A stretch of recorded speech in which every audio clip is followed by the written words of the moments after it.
여러분 안녕하세요. 11월 22일 여의도 펀드매니저TV 금일 시장 전망 및 투자 전략 시작하도록 하겠습니다. 네, 잘 주무셨습니까? 네, 엔비디아가 실적이 6시간이 아니라 7시에서 7시 반 사이에 나와서 어쩔 수 없이 먼저 방송을 해야 될 것 같아요. 계속 엔비디아 실적을 기다리는 하루였는데 아직까지 실적은 안 나오고 있습니다. 미국 시장은 좀 쉬어가자. 네, 그동안 너무 많이 달렸으니까 하루 잠깐 쉬어가자. 이런 분위기가 아주 팽배했습니다. 특별히 시장에 나온 뉴스는 이스라엘과 하마스가 좋은 분위기로 전쟁 협상에 들어가는 것 같다. 인질도 서로 교환하고 이러한 긍정적인 뉴스는 나왔는데 시장에 뭐 그렇게까지 크게 영향을 미칠 만한 뉴스는 아니었다. 뭐 특별한 뉴스는 없었습니다. 한국 시장은 에코프로 머티리얼즈가 추가로 상승할 수 있을 것인가? 이 부분이 또 새로운 어떤 그 재미거리로 시장이 드러났는데 생각이 다양하게 서로 겹치는 것 같아요. 저는 이제 IPO 자체는 들어가는 것은 부정적이지 않았다. 제 유튜브를 보시면 알겠지만 에코프로 머티리얼즈 좀 고평가는 돼가고 있는 것 같다. 이런 생각이 드는데 6에서 7조 정도는 갈 수 있다. 뭐 이런 생각이 드는데 기업 가치가 문제가 아니라 수급이 너무 없죠. 외국인이나 기관이 가지고 있는 수급이 없기 때문에 나올 물량이 그렇게 많지 않다는 게 시장을 계속 끌고 올라가는 요인 중에 하나이고, 두 번째로는 텐베거의 추억이 있죠. 네, 에코프로 그룹에 대한 텐베거의 추억. 아직도 팬덤이 강하게 살아있는데 이 팬덤들이 끌고 올라가는 게 아닌가 그런 생각이 듭니다.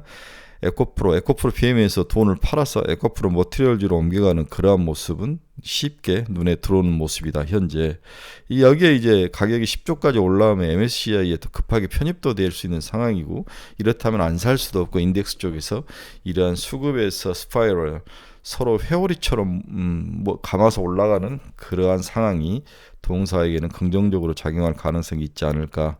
저는 일단 연말에 한번 지켜보는, 긍정적인 측면에서 지켜보는 그러한 모습. 어제까지가 산다면 어제까지가 살 기회였던 것 같아요. 이제부터 추격은 좀 비추입니다. 이제 가진 자의 목으로 넘어왔습니다. 네, 금일 시장 전망 및 투자 전략 간단히 요약하고 마치도록 하겠습니다. 구독, 좋아요 많이 눌러 주십시오. 네, 금일 시장 추이를 보면 다우는 0.16, 나스닥은 0.58, S&P 500은 0.2% 하락하며 전체적으로 다 유럽도 그렇고 10% 정도 하락을 하며 조정을 받는 모습이 나타났습니다. 오늘 시장 키포인트 한번 봅시다. 미국 10월 기존주택 판매가 4.1% 감소를 했다. 2010년 이후 최저이다. 지금 발표되는 지수들이 전부 다 뭐 최근 5년 동안 가장 바닥을 찍는 모습이 나타나죠. 미국 10월 시카고 전미 활동 지수가 0.49, 3개월 연속 마이너스. 캐나다 10월 CPI가 3.1% 상승, 6월 이후 최저. 11월 FOMC 의사록이 발표됐는데 활발한 미국 경제 인플레이 자극 가능이 있다. 이런 우려감을 표현을 했죠. 아니, 샘 올트만이 마이크로소프트로 들어왔다라고 이야기를 하는데 올트만이 다시 CEO를 놓고 오픈 AI와 복귀 이야기를 하고 있다. 협상을 재개한다. 이런 이야기도 나타나네요. 자기의 연구 근간이나 모든 게 오픈 AI 있기 때문에 쉽게 또 마이크로소프트로 와도 시간이나 이런 것들이 많이 걸릴 확률도 있어서 그렇게 쉬워 보이지는 않는 것 같아요. 바이낸스 CEO가 미국 법원과 돈 세탁의 유죄를 인정하고 CEO 자리는 인정받는 그런 것으로 협상을 했다. 이런 이야기도 들리네요. 밀레이 당선 다음날 REN 방송과 에너지 기업을 민영화했다. 네, 이게 아마 아르헨티나 대통령인가요? 우파 대통령이? 네, 그렇습니다. 뱅크 오브 아메리카 S&P 500 내년 말 5천 갈 것이다. 5천 갈 것이다. 이게 이제 S&P 500이 지금 4,535인데 여기에 500이 더 올라가면 10%가 더 상승한다는 건데, 여기서 10%가 더 상승, 지수가 10%가 올라가면 종목은 한 20%씩 올라가는 건데 연 20%면 강보합권 정도, 뭐 그렇게까지 훌륭한 건 아니지만 강보합권 정도 그렇게 나쁘게 예측하는 것 같지는 않는데 여러 이유가 있을 것 같아요. 왜 BOA가 그렇게 했는지는 나오지는 않지만 일단은 긍정적으로 시장을 보고 있는 것은 사실인 것 같습니다. 자, 이스라엘과 하마스 인질 협상 타결을 임박했다. BOA 방금 5천 제시. LPL 파이낸스가 FOMC 의사록을 보니까 증시 랠리에 의문이 제기가 되고 있다.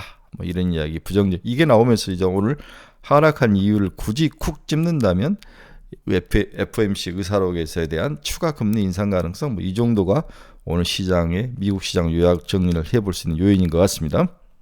오늘 미국 달러는 0.15% 다시 살짝 강세로 돌아섰고 현재 우리나라가 1290원대까지 원화가 강세를 나타내면서 달러가 약세이고 원화가 강세를 나타내면서 여기서 외국인 돈들이 지속적으로 지금 한국 시장에 들어오는 모습을 보여주고 있네요. 우리 코스피 일주일을 보면 개인은 2조 6천을 팔았는데 외국인은 1조 3천억, 금융투자가 1조 3천억 이렇게 산 거죠. 주로 대형 우량주를 샀다는 것은 내년에 대한 인덱스 패시브 쪽에서의 자금 투자다. 저는 이렇게 보는 거죠.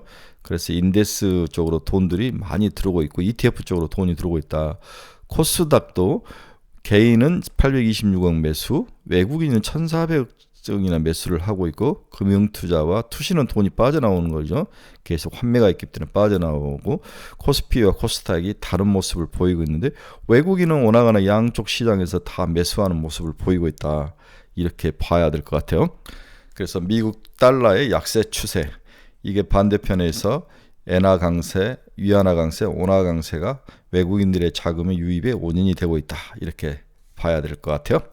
네, 미국 국채금리 한번 봅시다. 2년은 4.883, 2.8bp 하락을 했고 10년은 거의 0.9bp니까 1bp 하락을 했네요. 20년과 30년은 거의 변동이 없었다. 금리가 이제 어느 정도 빠진 후에 옆으로 횡보하고 있는 모습을 보여주고 추가 하락도 그렇게 만만치는 않아 보입니다. 오랜만에 한국 국채 10년 금리를 한번 보면 3.728까지 빠졌네요. 네, 4. 거의 5 근처까지 갔던 게 3.728까지 빠지면 우리나라 금리도 역시 강세의 모습은 보이고 있다. 이렇게 볼 수 있습니다. 75달러 이하로 갔던 WTI는 77달러를 유지하고 있네요. 여전히 오펙 플러스의 추가 감산에 대한 대응책들이 시장에 영향을 미치는 게 아닌가 이런 생각이 드는데 결국 경기 침체와 추가 감산, 수급과의 싸움인데 누가 이길지는 봐야 될 것 같습니다. 네, 마이크로소프트는 1.29% 하락. 네, 테슬라가 오늘 상승을 하면서 끝이 났습니다. 네, 인도에 대한 20억 달러 규모 전기차 이거 이미 옛날에 다 나온 이야기인데 여기에 대한 이야기가 한 번 더 나오면서 상승을 한 게 아닌가 이런 생각이 듭니다.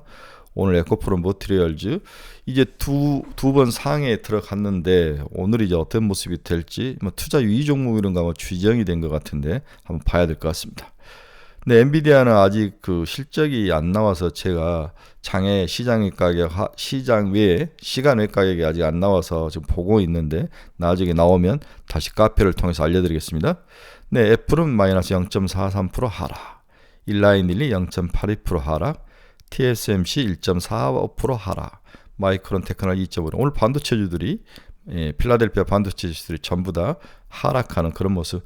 그동안 너무 급하게 올라간 거에 대한 그런 이익 실현 차원 정도, 기술적 반등, 기술적 하락 정도 이 정도로 봐야 될 것 같아요. 특별한 이유는 없어 보입니다. 자, 오늘 우리가 이제 같이 이야기해야 될 게 리스크언이 작동되고 있다. 리스크언이라는 것은 사람들이 시장에서 리스크 관련 종목들을 사기 시작했다는 거죠. 네, 이게 대표적인 게 리스크언의 작동 수혜주가 주식인데, 그 다음에 중소형주 이런 것들인데 시장에서 이런 것들이 작동이 됐다. 자, 위험자산에 대한 선호도가 증가하기 시작을 했다. 위험자산을 대변하는 주요 가격지수들이 동반을 했다. 뭐가 가격지표들이냐? 위험자산을 호주달러, BDI 지수, 그다음 JP모건, EMBI 스프레드가 하락을 했다.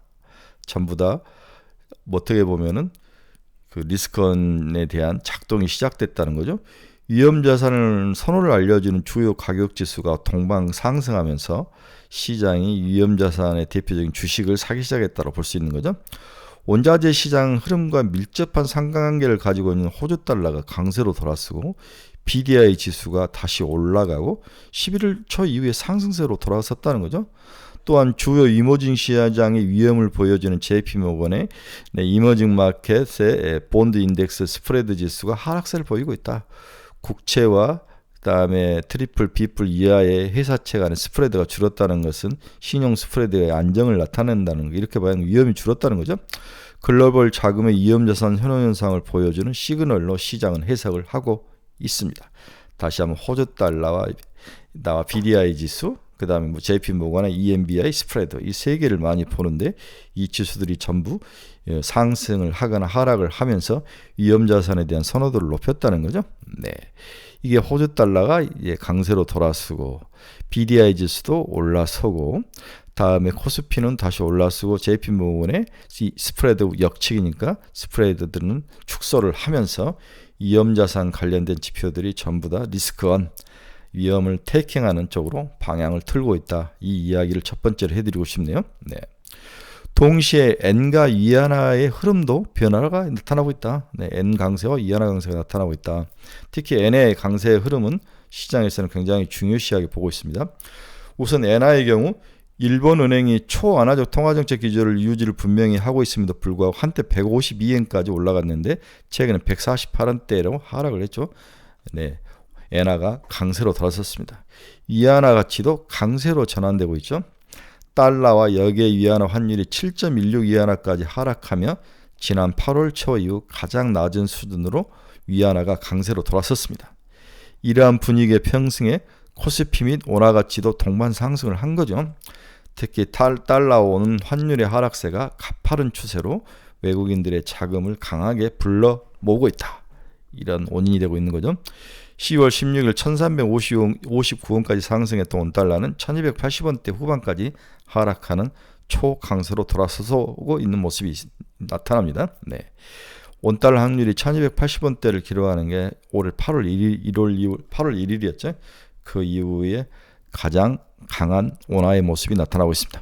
11월 FOMC 회의가 항상 기점이 돼서 달러 위안도 강세, 달러 엔도 강세, 원달러도 강세, CDS 스프레드도 떨어지는 그러한 모습이 나타나고 있습니다. 리스크 언이다. 리스크 자산에 대한 테이킹이 연말 산타넬리의 모습으로 나타나고 있다. 이것을 첫 번째 여러분들에게 이야기를 해드리고 싶네요. 그래서 이러한 경제지표들이 위험을 나타내는 경제지표들 안정을 찾으면서 연말까지 위험자산 선호가 이어질 것인가? Sure, why not? 가능하다는 거죠. 네. 경기 연착륙과 디스인플레이션 기대감이 위험자산 선호를 지지할 것이다. 연말까지 금융시장에 큰 영향을 줄 이벤트가 부재한 가운데 미국 경기의 연착륙 및 디스인플레이션 기대감이 확산될 수 있으면 위험자산 선호 분위기를 지지할 것이다. 다만 경제 펀더멘털 측면에서 위험자산의 중심에 서 있는 중국 경기의 반등 모멘텀이 강하지 않아 위험자산 관련 가격 지표들에게 강한 랠리는 기대하기는 어렵다. 그렇죠? 스몰 산타 랠리라는 거죠. 원화 가치, 위험자산 관련 지표 흐름 등도 중요하지만 엔화 흐름이 시장에 가장 크게 영향을 미칠 것이다. 이렇게 이야기를 하고 있습니다. 원화 혼자 강해질 수는 없는 거죠. 오늘 결론 한번 봅시다. 엔비디아의 실적 발표의 후폭풍이 중요하지. 이게 긍정적인 후폭풍일지 부정적인 후폭풍일지는 봐야 되는데 아직까지 결과가 안 나왔죠. 지금 시장은 전형적인 산타넬리가 진행 중이다. 매도가 막힌 상태에서 공매도 수급이 어디로 갈지가 되게 관심거리죠. 원화 강세 전환이 외국인의 매수를 불러일으키고 있으며 여기에 반도체의 내년 기대감이 더해지며 코스피 대형주 중심의 상승세가 두드러진 하루가 이어지고 있죠.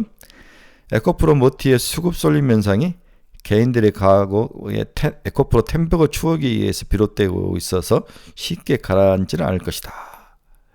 이게 이제 지금까지 상장 이후에 기관과 외국인들의 수급인데 외국인은 240만 주에서 어제 4만 주 샀으니까 팔고 국내 기관은 230만 주, 어제 7만 6천 주니까 거의 240만 주를 팔아서 둘이 합쳐서 한 500만 주 가까운 것을 지금 팔았죠.